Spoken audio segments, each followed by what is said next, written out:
Hey guys, welcome to the next installment of putting axle tubes in your Hot Wheels car. As you can see, I have one axle tube sitting in the car already with the wheels slid in. I did polish those axles, and I will show you what I did to them on the rear axles. But just a quick I guess you would say a pro tip. Right now, as you can see, those axles are positioned in there pretty well. But what I did was, there's this stuff, Loctite Stick and Steel. You can get this at Walmart or wherever. It's a really nice temporary glue.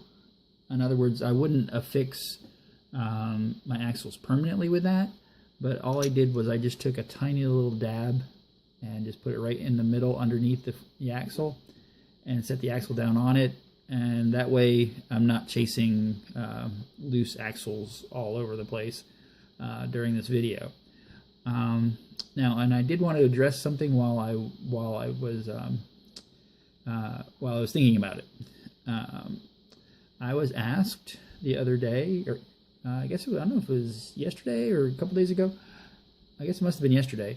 I was asked what the optimum back spacing is for my wheels, and to be honest, I had never really considered it. I might have measured it at one point in time, but I thought it was a very good question, and I thought it was something worth addressing.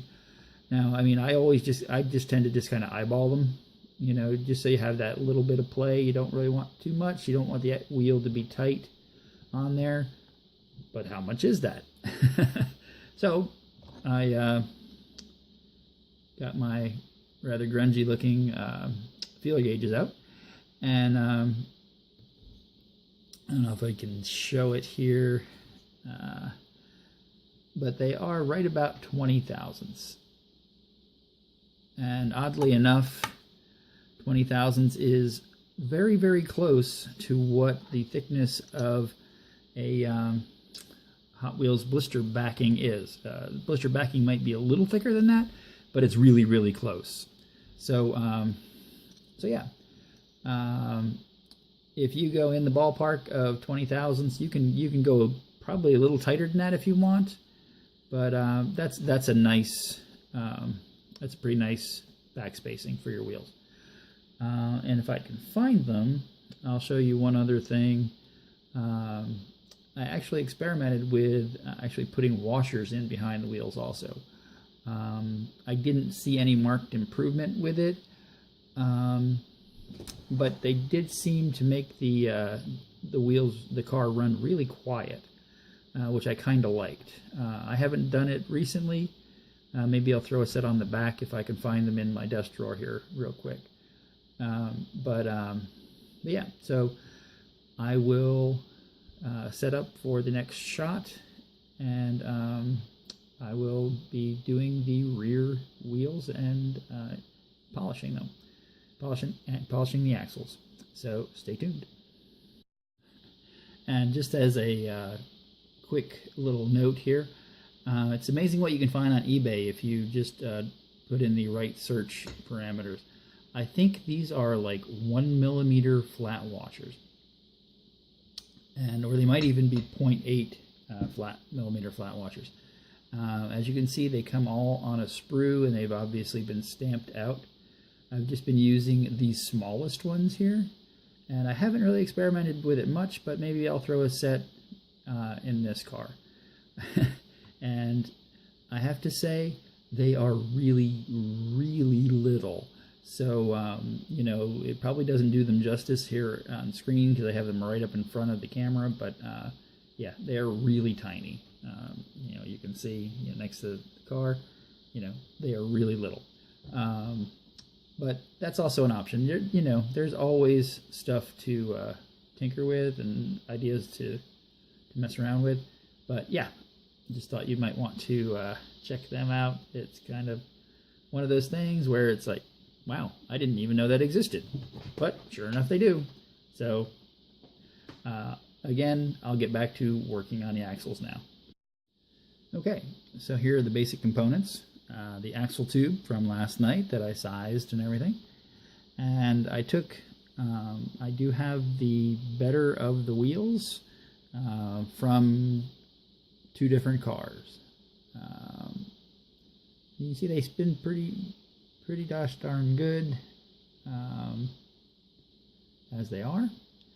Now what I'd like to do is, I showed you the other night, I cut the axles with cutting pliers, but what that does is actually pinch the axle, or pinch the metal, and you actually end up with a little bit of a burr on the end of the axle. I had a weird thing happen last night with uploading the first video last night. Was I had made a video where I was showing how I took a cutoff tool and made those little divots in the axle.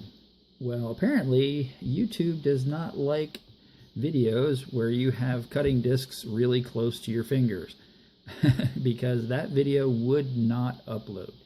So I'm not going to show my deburring of these axles, but all I do is I take a cutoff disc, and I just hit the end of that axle to deburr it. Now, if it has just a slight little burr on it, it's actually kind of a good thing, because if you have to kind of force the axle in a little bit, that actually helps hold it in place.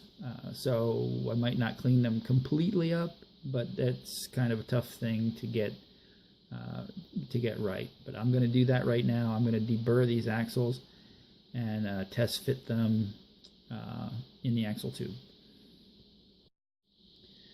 Okay, guys. Obviously, blurry axles. Okay. Yeah. Oh, almost had it. There we go. You probably can't see them, or maybe you can, but I do have one washer in on each side of this axle, and I just deburred the axles really quick. I'll just pull one off here, and how well you'll be able to see it. But yeah, just took the burr off the end there, and yeah, right there is that tiny little washer. The washers aren't mandatory by any means.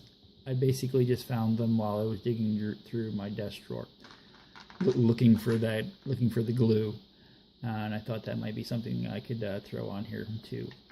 But next up is polishing this axle. So I'll be right back.